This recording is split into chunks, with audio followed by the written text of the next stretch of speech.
Dahil super lamig. Kailangan maaga maligo. Para paglabas hindi malamigan. Yung mga pores naka-open.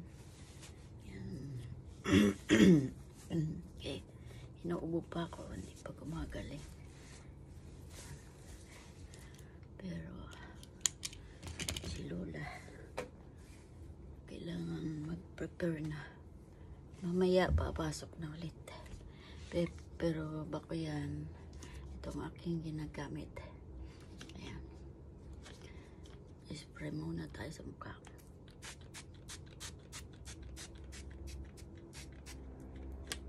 Ito karamihan ginagamit ng mga Haponesa. Ang ganda to sa mukha,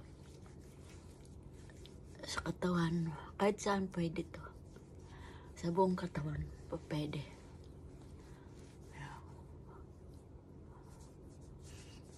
Para hindi mag-dry siya. Parang yung mukha mo mamamaga. Hindi, joke. Hindi ibig sabihin, hindi siya nagda-dry. Malagkit-lagkit siya. Ganun.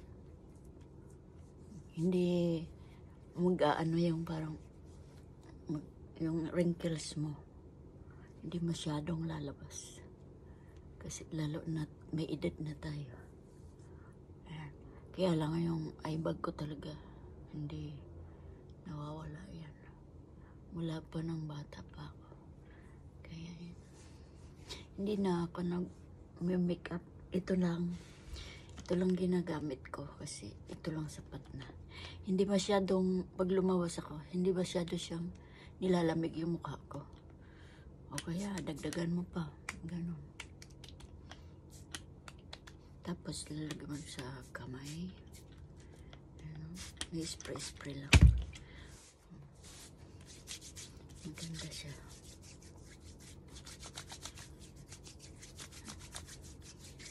Hindi kagaya ng mga lotion na pag nilotion mo naglalagkit.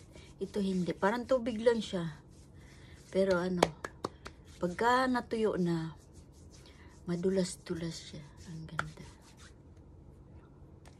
Ay, yung anak ko nga, pag pumunta dito, yung ginagawa niya, lahat ng katawan niya, nilalagyan mula mukha hanggang pababa siya. Ayun. Ito yung, ano, meron nitong malaki, mas malaki. Meron naman maliit. Ito yung para medium lang. Medium super laki. Kasi pag super laki naman, ang bigat mag-spray ka ganyan. Maganda yung bago kang ligo, hindi ka pa nagbibihis, sprayan mo na lahat ng katawan mo. Ay. Tapos pag na-dry na siya, mabilis ma-dry siya. Tama. Lumalagkit-lagkit. Yun. Tapos pagka sa araw, pag summer, medyo ano siya, yung makintab. Naglalagkit-lagkit yung mukha mo. Yan. Pero hindi malagkit na yung malagkit talaga. Hindi. Ibig sabihin yung parang, ano, yung fresh yung balat mo. Hindi dry. Yan lang.